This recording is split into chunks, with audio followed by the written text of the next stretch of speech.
Hello and welcome to episode 37 of the Swimrun Show podcast. I'm Mike and we have two great British athletes with us today. It's Richard Stannard and Sarah Richardson, both accomplished multi-sport athletes in aquathlon, triathlon and now swimrun. They've got some big podiums under their belts across multi-sport, but the two swimrun standout ones, I would say, are Isles of Scilly, winning the mixed category in 2022, and Côte d'Azur just a couple of weeks ago. I believe they are the champions of the sprint distance in the My Swimrun Championships. Definitely one of the categories in the My Swimrun Championships. So really good athletes and great to talk to. Different insights into a couple of different topics. We could have talked all day, really. Really enjoyed it, and we'll hopefully see them in Liverpool. By the way, Richard and Sarah were asking, when is the Eliminator? The date is now set, 3rd of May, Saturday. He'll kick off the UK season of Swimrun in 2025, and there'll also be a September edition too. So there we go. Anyway, let's crack on with this week's episode with Richard Stannard and Sarah Richardson.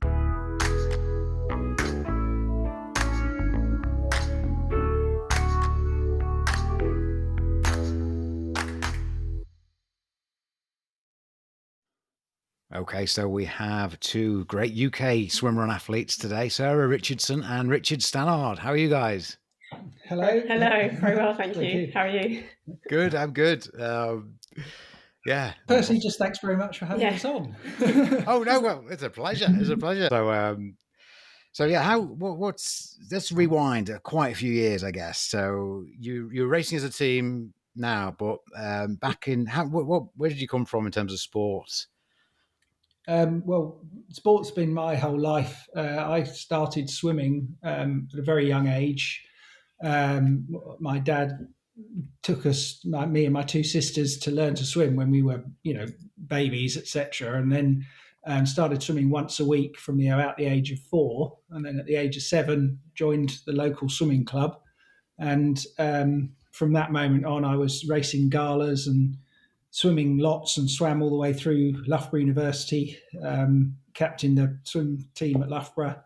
And then, to the surprise of most of the swim team, in my final term, I said I was going to take up triathlon full time. And they said, well, you're getting faster at swimming. But at the time, there was very limited coverage of swimming unless you were making the Olympic Games. And more coverage of triathlon on the television. And the reality was, I thought I could probably sell myself better as a triathlete than I could as a swimmer. And that's what I did. I watched a chap called Spencer Smith racing on Grandstand, if you remember that far back, BBC Grandstand, and thought, I could maybe get some of that coverage on the swim at least. And I had a big learning curve come bike and run. But I had always done some running. So cycling-wise, not really. I rode a bike as a kid and liked it. But running-wise, I'd race cross-country and things like that. But no sort of running background as such. It was always swimming. And then from that moment on, triathlon and then aquathlon. And that's how I... And biathlon and biathol as well, which are modern pentathlon's version of the same thing. So swim run's been a huge part. And I was even doing it at school, the biathlon, which is swim and run separated out. So swim run has been a part of my whole life, if you like, in all the different guises that are out there. Right. Yeah. And a great completely Sarah. The Go on. opposite to me. Yeah. Completely Okay. the opposite. Although I grew up by the sea and swam in the sea, they wouldn't call me a swimmer. And actually, I only learnt to swim front crawl as an adult in 2013. So not that long. 11 years ago, I went down to my local swimming pool and got some lessons on a Monday evening between 9 and 10 o'clock to learn how to swim front crawl because I couldn't do it at all. And then I joined the local Tri-Club Ealing Triathletes and got really motivated and enthusiastic about triathlon.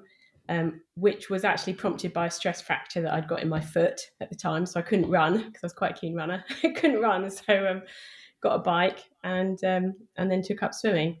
And then did some triathlon. And then in, I think, 2017, I went to one of Richard's front crawl clinics and met him. And then since then, he's been coaching me.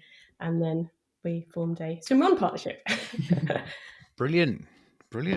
Okay, a lot to go through there. So the basics though are Richard was a swimmer originally, and then went to triathlon and swim run and biathlon. And Sarah, were you a runner before 2013? I joined a running club. I joined Ealing Southall Middlesex Athletics Club in about 2001, but I hadn't grown up competing in sport, and certainly not in swim, bike, or run. It's something that I've taken on and thrown myself into now. Cool.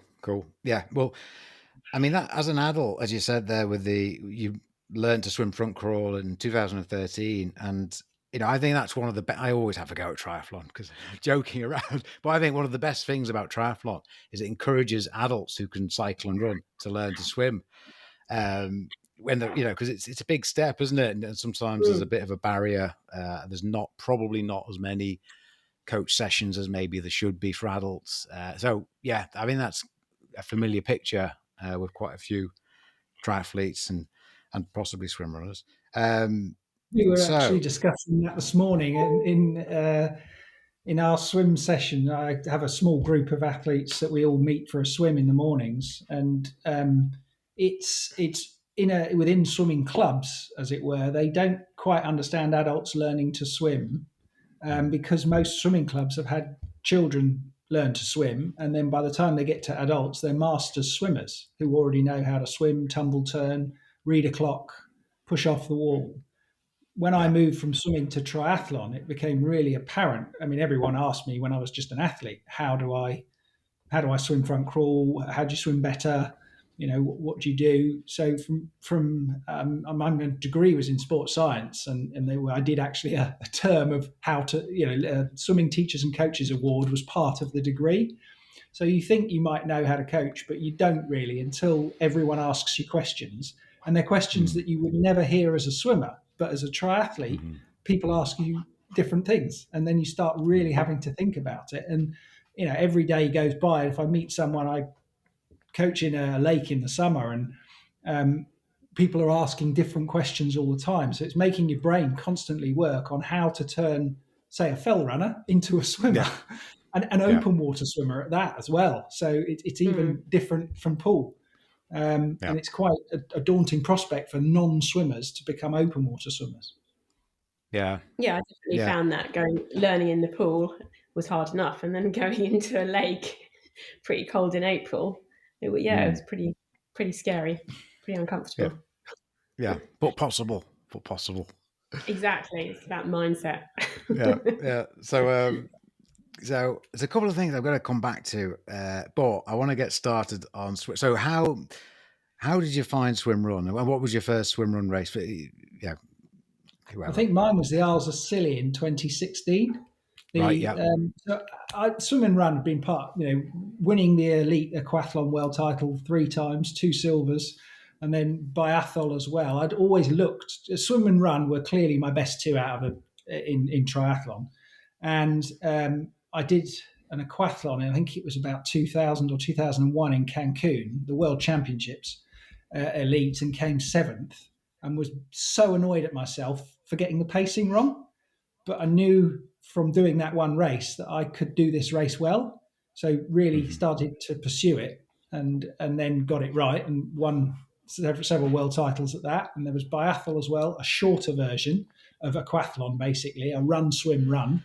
1500 run, 200 swim, 1500 run is the biathlon. And then, of course, the aquathlon is the 5K run and 1,000 meter swim. But that, in turn, if the weather's right, is a run, swim, run.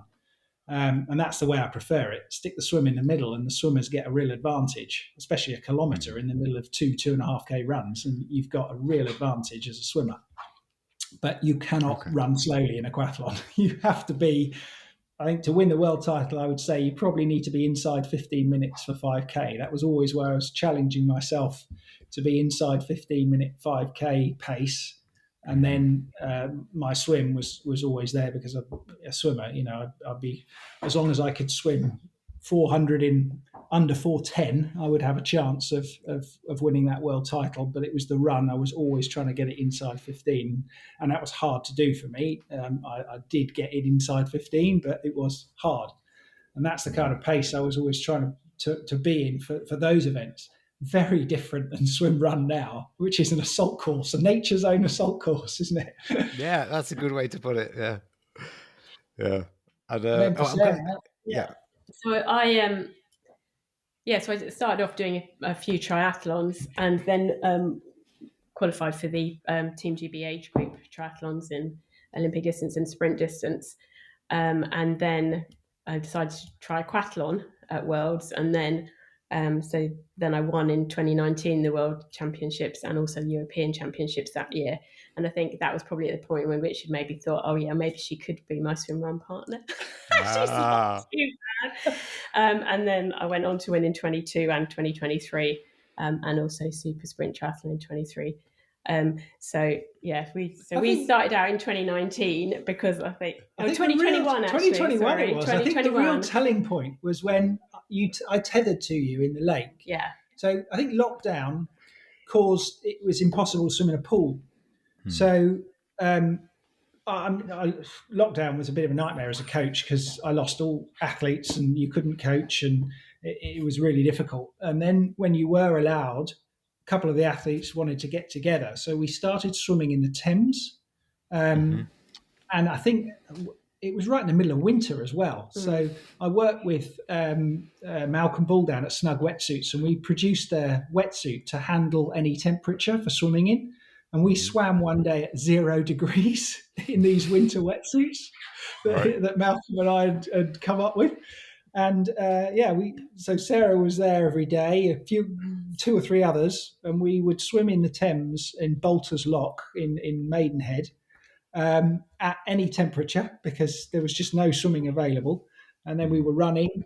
And then come the summer, I think I towed you in the lake. Yeah. And Sarah, how tall are you?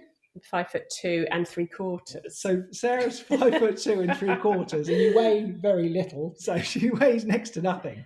And in towing her, I could hardly feel her behind me. I bet. And so it was like, well, hold on, this is going to work. It doesn't matter what speed the difference in our swim speed is when you're tethered. As long as I'm on the tether. As long as she's on the tether, she's getting out with me. And then Sarah can run, so there's no issues on the run. Sarah's a very good runner. But the swim was always going to be the difficult one. The fact that I couldn't necessarily tell she was there. Obviously, she is there, and you're working together, and it seemed to work. So that was I think the big teller. So yes, I think the first one we did was when Brecca was still around, the Loch Lomond. Oh yeah, swim run, which was lovely. Yeah, that was a great swim run, and that was our first one, wasn't it? Longer distance. I think we went the wrong way in the race, but while leading it, which was it was good. It was a good learning opportunity. Yeah, it was really good learning curve. Study the map before you race. And then we went to Jersey again when Brecca were running it, and we did the short one there. I think we won that. Yeah. Or maybe there's only one. That was because of lockdown. Year. There was only a short one available. Yeah. So we did that, and we did well there. Yeah. Was that the first year? Yes, and then we went on and then we did Isles of Scilly together. Yes. So I think at that point I'd raced Isles of Scilly a couple of times, but we made a real effort to try and do well there, didn't we? We won that one. Yeah, which was not plain sailing. And I don't know if you know much about my recent history, but before we went to the Isles of Scilly 6 months sort of before that, I had a TIA, which is a transient ischemic attack, which is like a mini stroke. Oh. And it was discovered after lots of consultations and MRIs and all sorts that I'd actually got a hole in my heart. I mean, everybody's born with a hole in their heart, but 1 in 4 people, it doesn't close. And so that is what would cause the mini stroke. But so I then had to have heart surgery in the November, which was 6-7 months out from the Isles of Scilly. So there were certainly a lot of training sessions missed, and a lot of training sessions when I was sort of beside myself with, are we ever going to get to that long swim on the Isles of Scilly that I'd heard so much about? Having raced it, I knew about the final swim in the Isles. You remember it? Yeah, I do remember it. Swim over there and you can't see the other side. Yeah. But we did, and then we were swimming along, and what was swimming underneath? Oh, us? yeah. So about 2/3 of the way through the swim, I saw a large creature underneath the water sort of roll onto its back with a white Front. body, like a white front. And I had to go to myself, no, that was definitely a seal. That was definitely a seal. That wasn't anything else that I just saw. I wondered why you picked it up a bit, and we started swimming a bit quicker. I started going quicker. Oh, God. It was the movement. I had to sort of think in my head, the way that moved, that was nothing other than a seal, because sharks don't move that way. But it did look odd because it was pale. And you'd expect the dolphin doesn't have a white belly, and it was a seal with a white belly. Fortunately, it came up on the surface and other people saw it, and the lifeboat saw it. But it was right underneath. It was a big eye opener and quite scary to see that kind of wildlife. The Isles of Scilly is amazing. I don't know if you remember one of the early swims. It's stunning, the wildlife you can see on the bottom, and it's so crystal clear, the water. And the islands that you're running across. Yeah, amazing venue for a race. So really nice to do that. But that helped us pick up the speed. I think that's one of the wonderful things about swimrun, the amazingly beautiful places that you get to go and race in. We've certainly seen that in Sweden last year, in Uto and Gothenburg, and then we went to Engadin, and that was a terrible race for us, but it was the most wonderful place. Really breathtaking scenery. The southwest of the United Kingdom, so not only the Isles of Scilly, but racing the sort of hokey cokey races on the Cornish coast is stunning. And incredibly hard. So it's weird how, say, Sweden's incredibly hard because the rock there is so different than anything else you establish. And then getting out on that slippy rock, it's definitely massive home team advantage there. You watch the Swedes do it. They're unbelievably so good at it.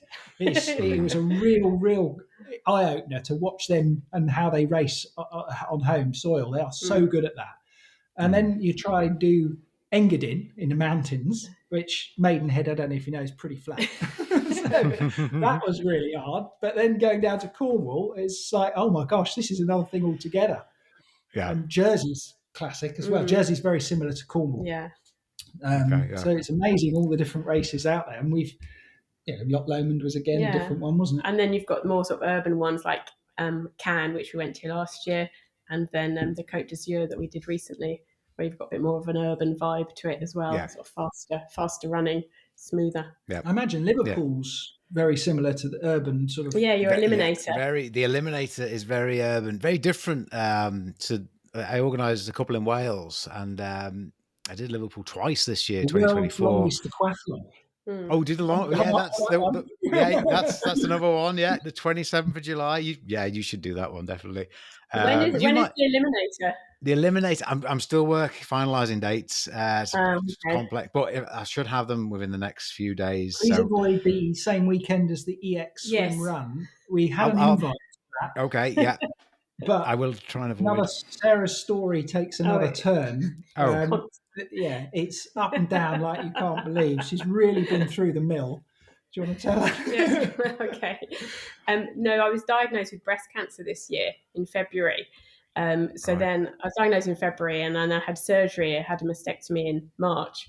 And then I sort of was recovering from that. And then I got whooping cough in June. So to actually get to the end of the year and be able to even do one race and win it was pretty exceptional. But that's why we were going to go and race at EX swimrun this year. And they'd given us a spot. And then they very kindly said, we'll roll it over to you for next year when you're back in action. That's good. Yeah. Okay. Well, I'm glad you. We'd love to look at the Eliminator as well, because that looks really good fun. Yeah, it's good fun. Have you raced, Sarah? Have you raced with Rhiannon Roxburgh on the triathlon? No, I haven't. No, No, okay, because I thought you might. She does. We're same year, I think. We're same age group. Right? Yeah, because I think she does a lot of the world's Olympic distance. I think she does. Right, and I was doing sprint. Okay. You won in the same year on the same place. I think there's I don't know actually. Yeah, Sarah's done sprint and the shorter stuff, and then Rhiannon's done the Olympic, hasn't distance. she? Yeah. Sure. Yeah. We'll have to have a showdown at Showdown, swimrun. yeah, it's definitely it's good showdown venue, Liverpool, definitely. So, right, I've got to ask because I've had a few youngsters come to the venue in Liverpool, just swimming, practicing for biathlon, which I'd never heard of until this young this club, and the kind of 14, 15-year-olds coming down with their dad. And she said, well, the dad said, oh yeah, she's training for the biathlon world championships. And I was like, oh, what's that? Said, oh yeah, Biathlon. Biathlon. Yeah, that's it. Yeah. Swim run. There's, as far as I can work out, there are at least 4 or 5 different world championships for swimming and running races, with different federations and different distances. The shortest being modern pentathlon and biathlon. 1500 run, 200 swim, 1500 run is the sort of senior men's and senior women's distance. And then depending on your age group, the distances change. So if you're 14, it might be only 100 swim and 1,000 run. So 1,000 run, 100 swim, 1,000 run. Right. And then you've got aquathlon, which is with triathlon and the world governing body of triathlon. And that, of course, is the 5K running and 1,000 swimming divided up depending on the water temperature. It can be run, swim, run, or a swim, run. Mm-hmm. And then you've got swim, run, where you've got the My Swim Run world title, which is we managed to do in Boulogne-sur-Mer and last week. And then they've got a middle distance one, haven't they? My Swim Run Championships has a middle distance. And of course, you've got the ultimate in distance, the Attilo World Championships, 72 kilometers of unbelievable. That we sort of looked at having a go, and we haven't got the endurance. No. We've got to work on it, haven't we? Well, hang on. I wouldn't say you hadn't got the. Yeah, you've got to maybe work on it. But a lot of work needs to go in to take that one on. We'll carry on. We raced Jersey the second year, and that's 50 kilometres, probably right up there as one of the second longest ones. Yeah. And whilst leading fine early on, completely it's me. I'll take the credit for this one because Sarah was going really well. I completely blew up. Yeah, I was walking. There's a 10-kilometre section along a beach on the west coast of Jersey, and I had to walk up the stairs, go to a shop, buy a Coke, have a sip of Coke just to get to the end of that beach. So I completely blew up in that race. Which was the other one? Engadin, up the mountains. We start too fast, basically. We're not good enough over there. I'm so used to racing short. Hill running. So over that distance. Yeah, we may yet take on the Attilo world champs at some point, but right now it's short and fast. Let's get that done. Yeah. See where that. But 72 kilometres is not to be, it's underestimated. No, it is. Bring it back. You say in Jersey you were leading, so you're obviously going pretty fast. And it's kind of moderating that pace a bit. But I guess you finished Jersey.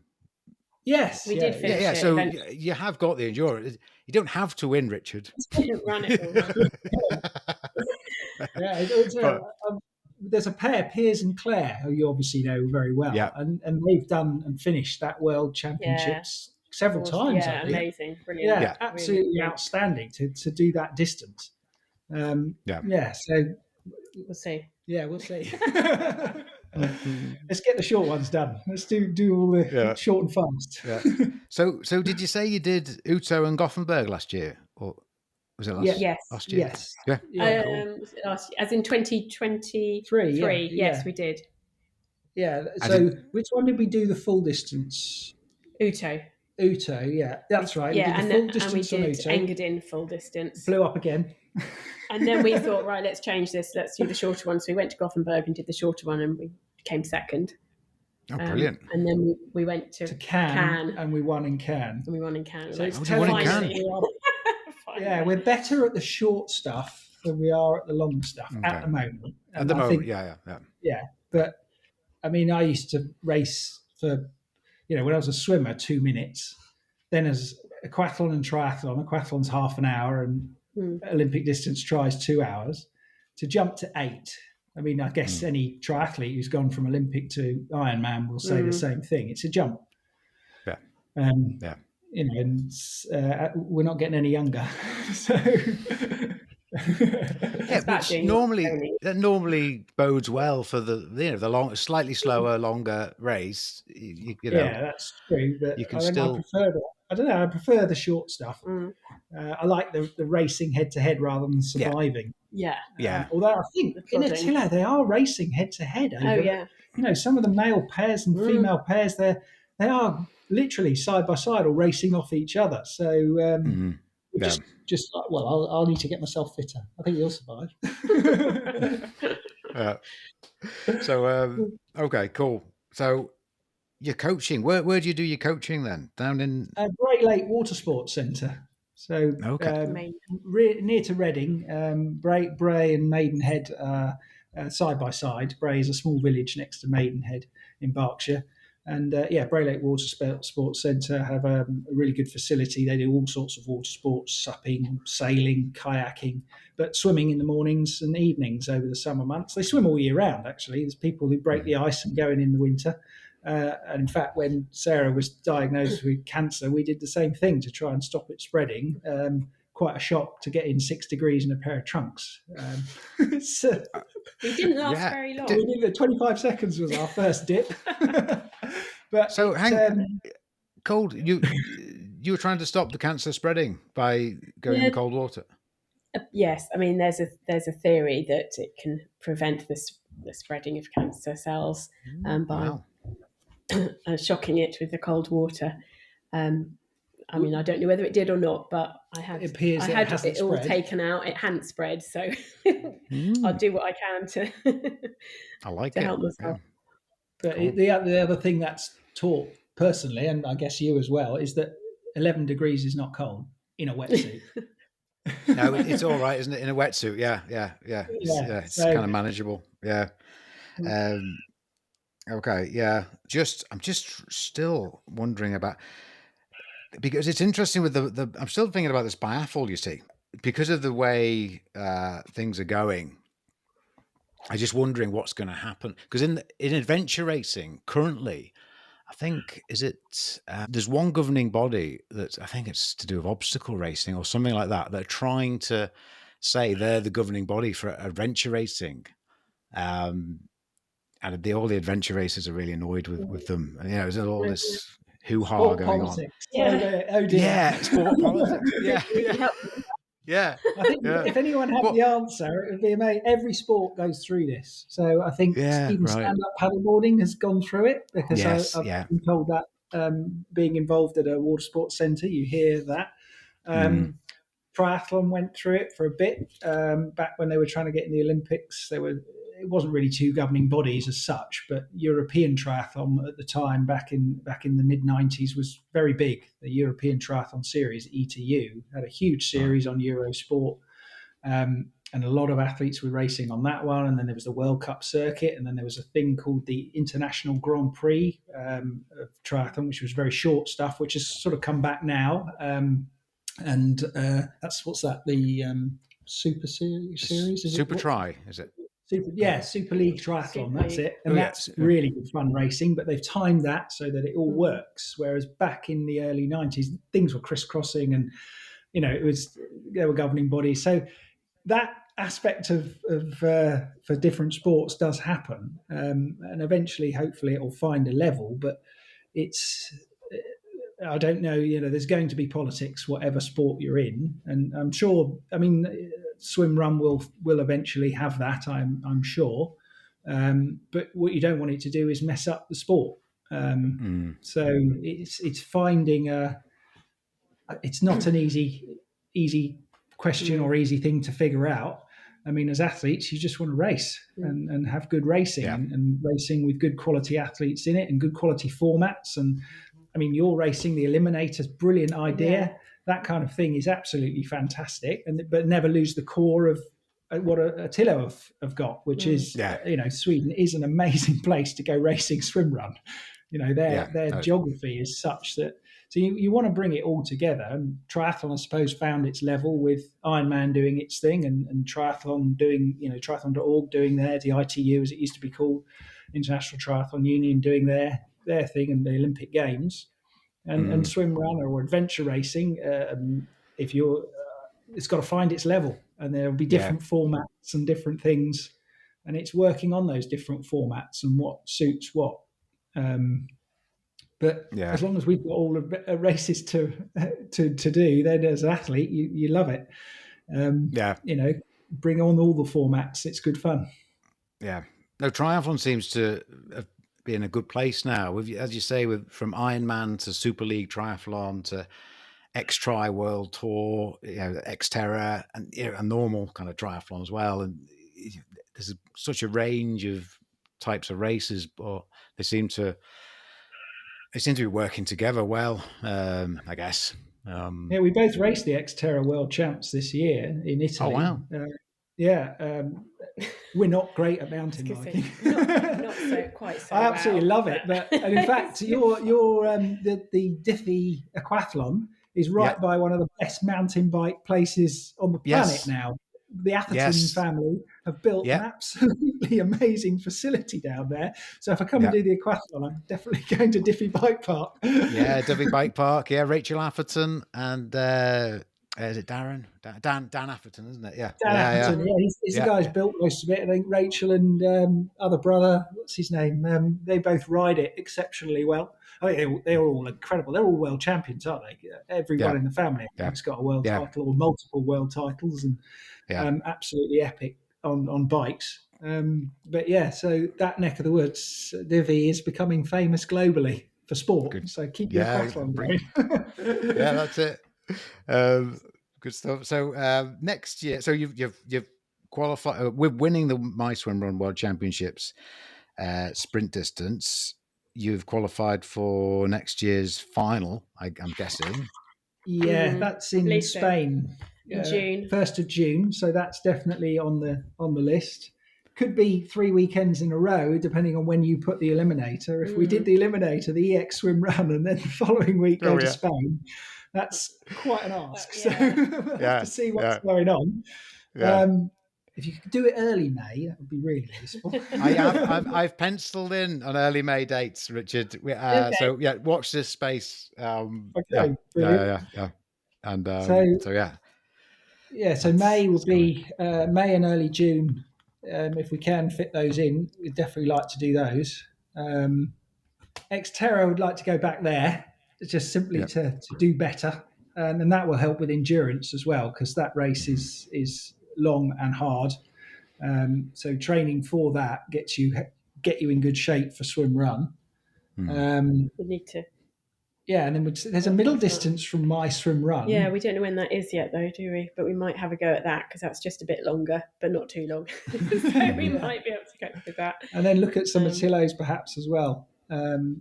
We went to Cannes this year, but unfortunately Sarah got unwell, so we couldn't race it. So it went all the way there. We had to make a decision on the morning of the race. Do we race this one, or do we save ourselves for the World Championships the following week? And well, when you say World Championships, you save yourself for that, don't you? So we did the right thing. Basically didn't train for a week to make sure we were 100% well. I had a calf niggle as well, so I wasn't running properly. So we just rested for 7-8 days, wasn't it, really, in the end? And then only on the morning of the race came out to race, and were very fresh. So brilliant. What was the percent? How much swimming was there in that race? I think it's about 20-something%. 21 or 20%, I think. Yeah. So we're always looking for races with a higher percentage of swimming. It does really suit, being from a swim background and swimming is so much in open water, and being, basically the moment I took up triathlon, swimming open water every summer, all summer long, it makes a big difference to your ability to race in it. So, if a race has over 20% of swimming, I'm well up for it. And why not go 50-50, which is exactly what you did with the aquathlon. So 13K, 13K. Yeah, exactly. And talking about gear, because obviously you're a very good swimmer. I'm pretty sure 2016 Isles of Scilly, I was there. I'm pretty sure you didn't go for paddles that year. Yeah, correct. Well spotted. Yeah, so the evolution.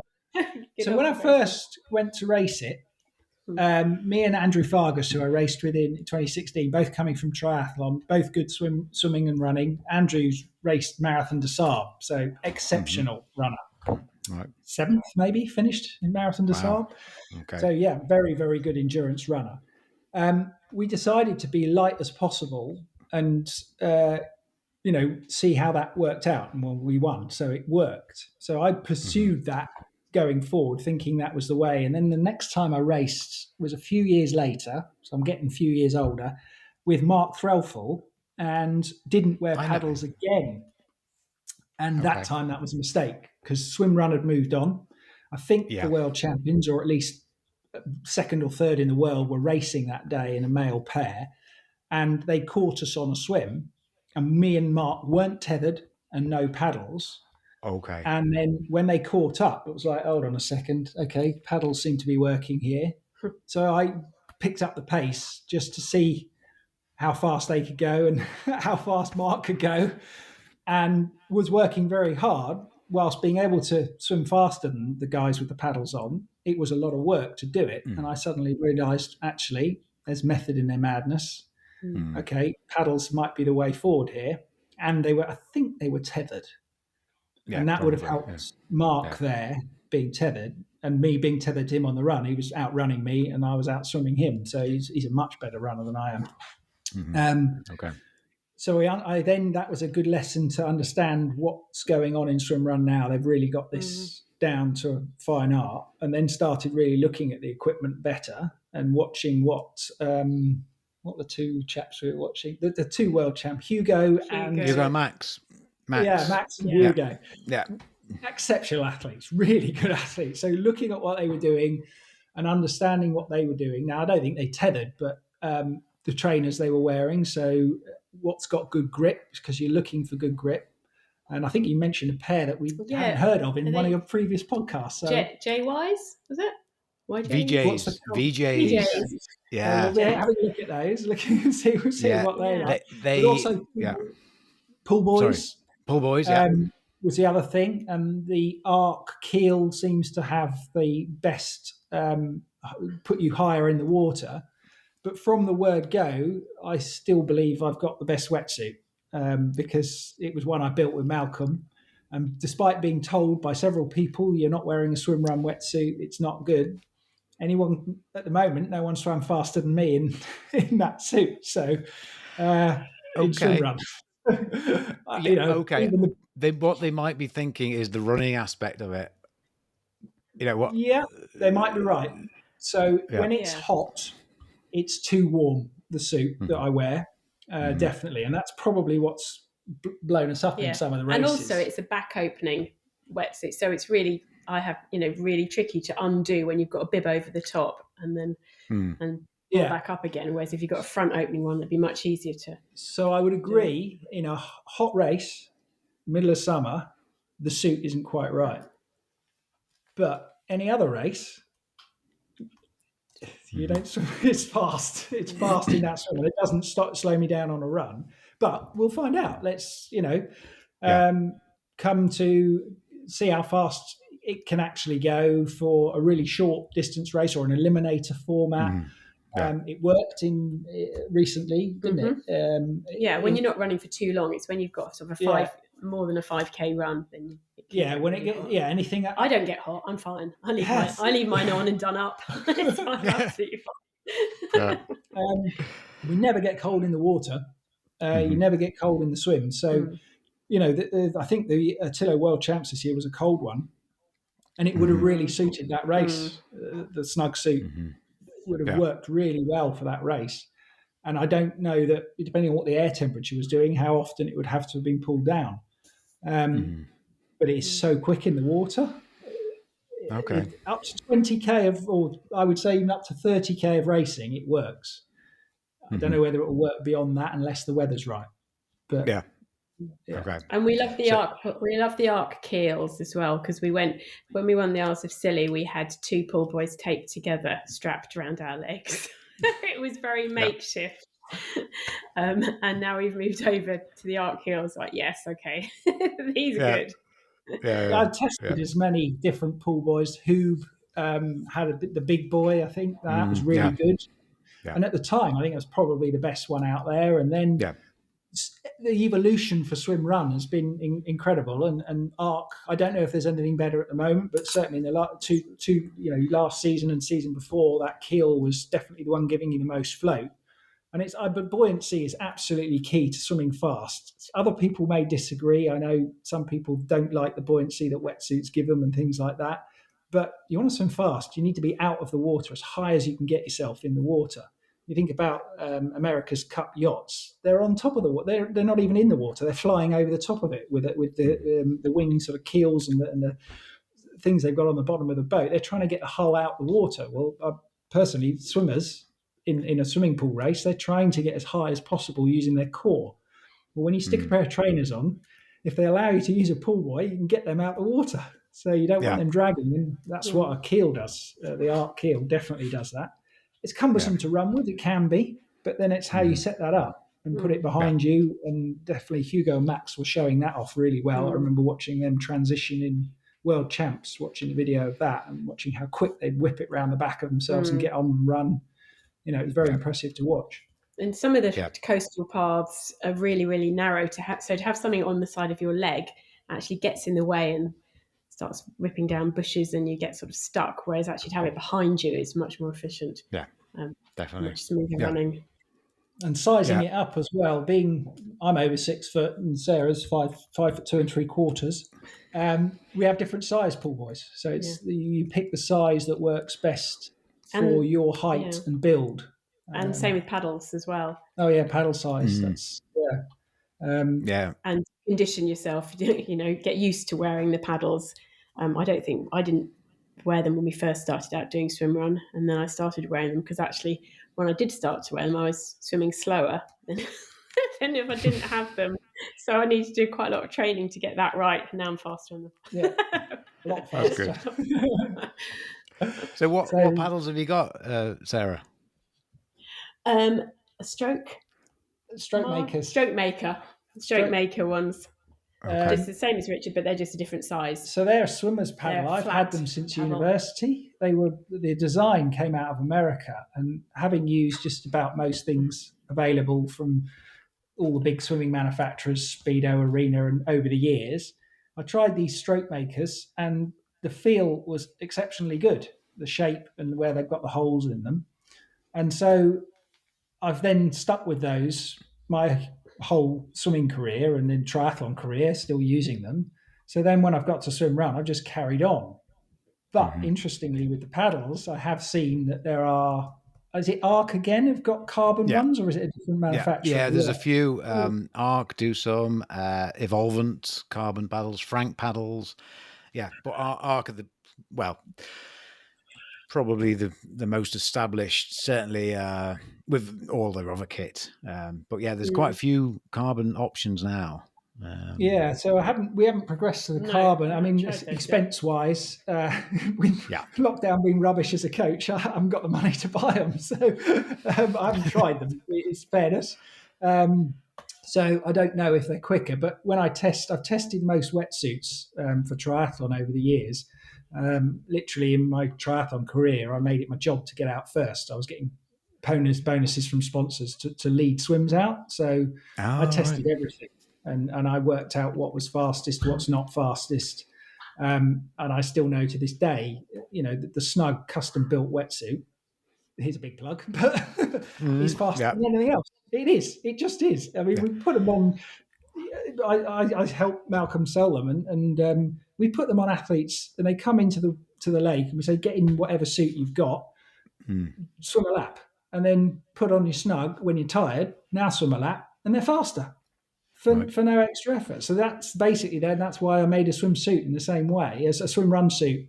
We just shortened everything up for the short legs. Well, in fact, we race with full arms, don't we? Yeah, they're very thin, but full arms, short legs. It's more robust. It's built slightly differently because you've got to obviously get in and out over rocks and things like that.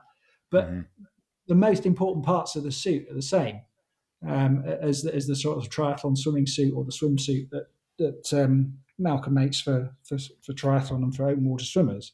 And it is fast as a swimming suit. how fast it is. A running suit, well, it doesn't slow us down yet, but it doesn't allow you to go long in the heat. So yeah, it might be a need a redesign to race Engadin, for example. I'm sure I could list other races, but so equipment it's really interesting what works, what doesn't work, and how fast stuff is. But when you time it and you realise how quick it is for swimming, it might change people's minds. What do you swim? Yeah, I use the Arc Uto mostly, which is great.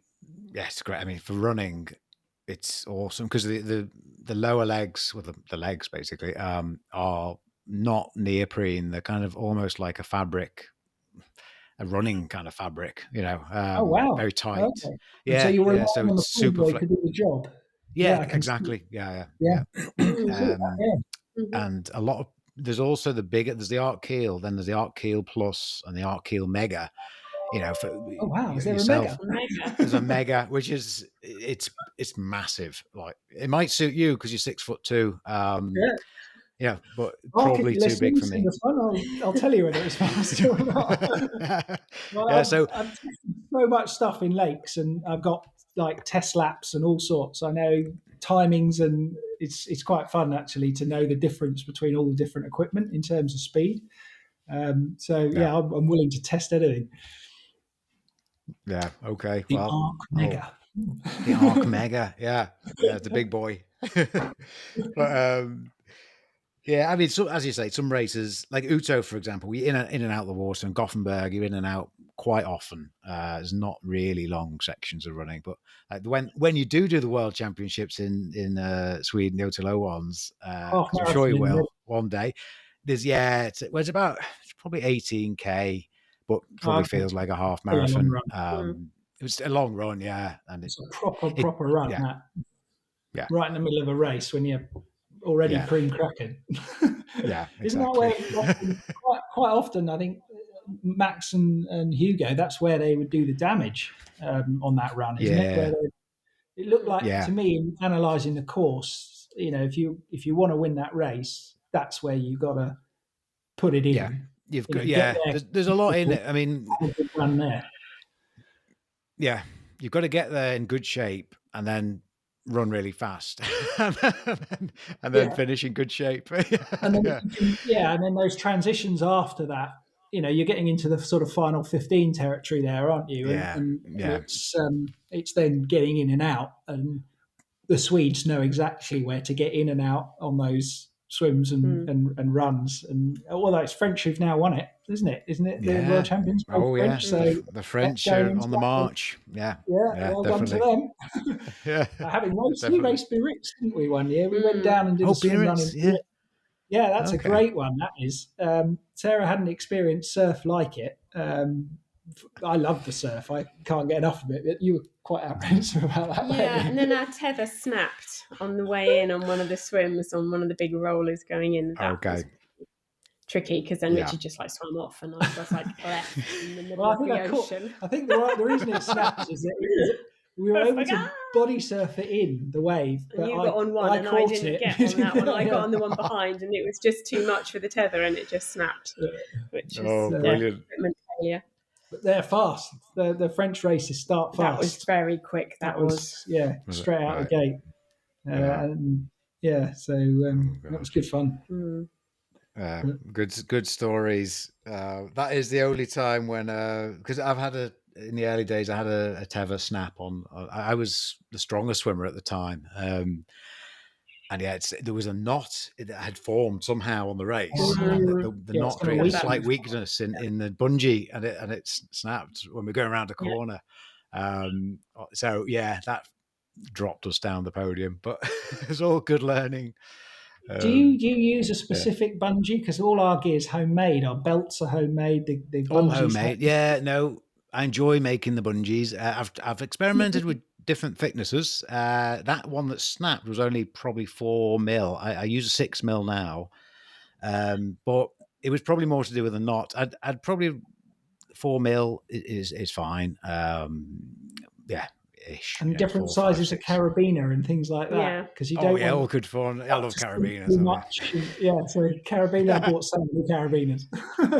And being Trying able to get it unclip, quickly and Yeah. But some of the top guys now, like the French world champions, have evolved so that their preference is not tethering, swimming on each other's feet and swapping, and I think that being would make very sense. Similar ability, but in a mixed pair, that's always going to be difficult.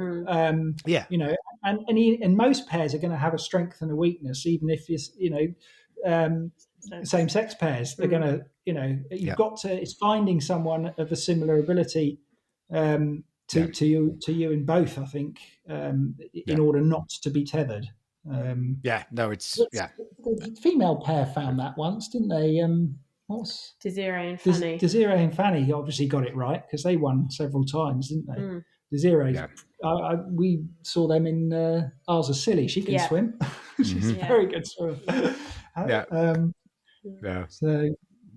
So it's all good kit. And what shoes do you wear? Last thing, what shoes do you wear normally? Most recent pair have been the Adidas Terex. But we raced in Hockers in Beaulieu-sur-Mer and the Côte d'Azur, we switched to Hockers, and mine's just a pair of Mach 5s because it was much more urban. And so because of the terrain, we switched out and we made the right choice. They were, nice, bouncy, fast running shoes as opposed to feeling a bit flatter when you're in the sort of more trail shoes. But the Adidas Terex seem to have good grip on rock. They've got continental soles. They've got really good grip on rock. Not so great in the mud, but really good on rock. That's right. Yeah.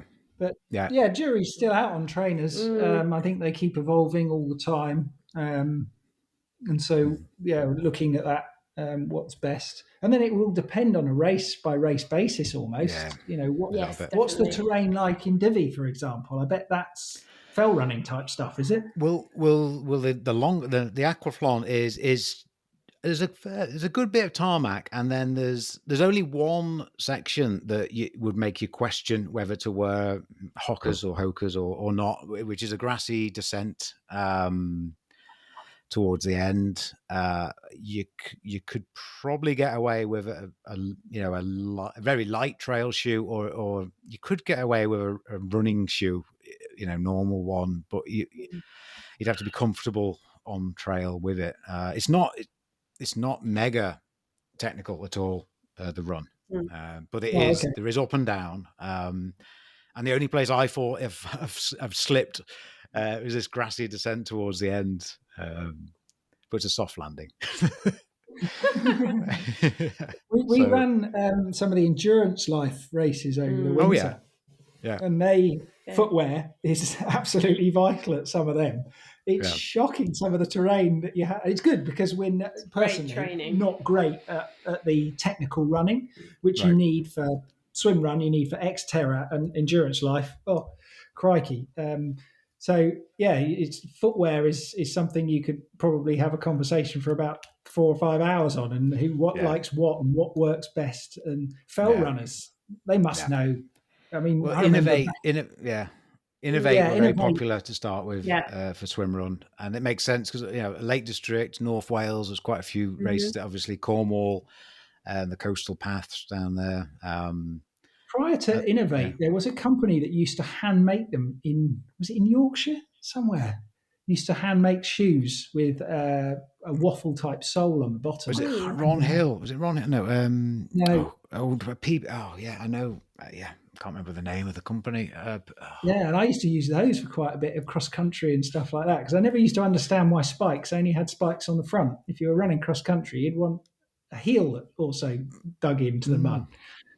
So I used to use those all the time down south, and it seems like they were the fell runner's choice back then. I don't know if they still exist, but it'd be interesting to see what they're like. I'm trying to remember the name of gripping on rocks.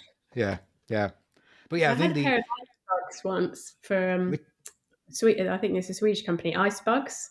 Oh yes, And I really liked those. They were really good. Not so good if you were going to be running on tarmac, but certainly off road. They were great.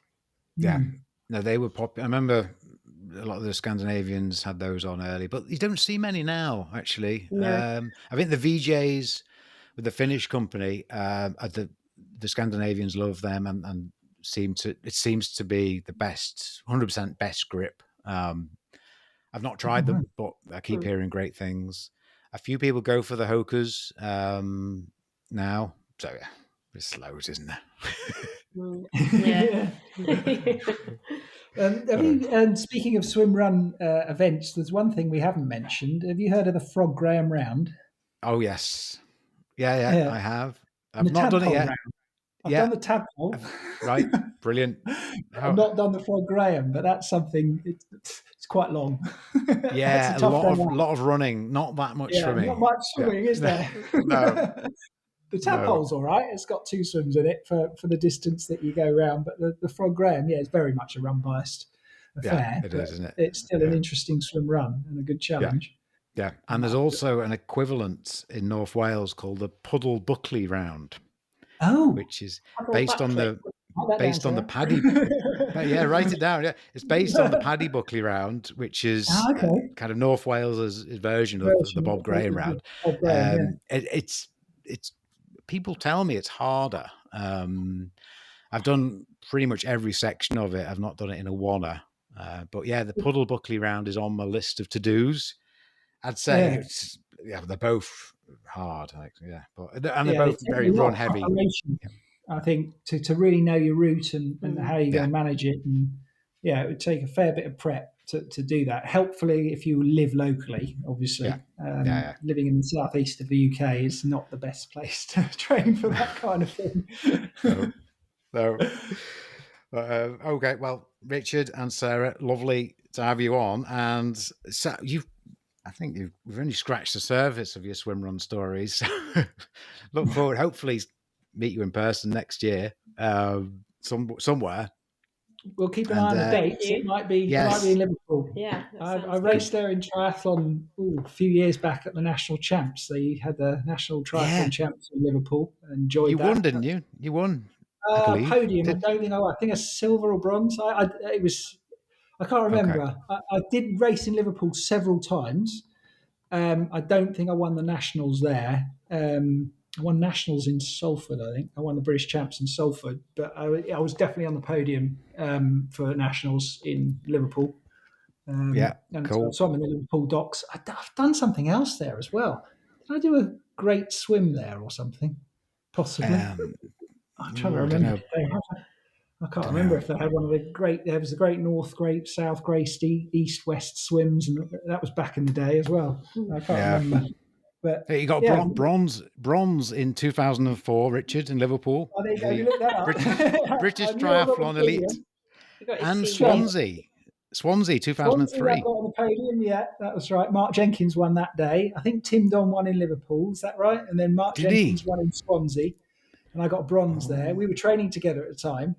I think Tim was silver that day. We got a free breakfast the day after that in Swansea. It's quite good. If you're Welsh and you're in Wales, or you hang out with a Welshman in Wales, they look after you. So Mark and I went, I think, just round to a local cafe for breakfast, but they'd all seen him win. And then they realised that I'd raced and they gave us free breakfast. So that was brilliant. That's good. That is good reward. Best reward is food, isn't it? He remembers that. He just doesn't remember where he came in the podium. Yeah. What does that tell you? Yeah. Good. No, it was good. I did the Liverpool. What's one of the kind of 5 triathlons I've done was Liverpool I did it 2012. And soon after that, it moved to Leeds. Of course it went to Leeds. Well, why wouldn't it when your Brownlee brothers are there? I know, yeah. They've done numbers for triathlon. Yeah, they have. Cool. Right, guys. Thank you very much for coming on. And Thank Lovely to meet you, and hopefully see you on the circuit. Yes. Thank you. Bye-bye. See you out there. Cheers. Thank you.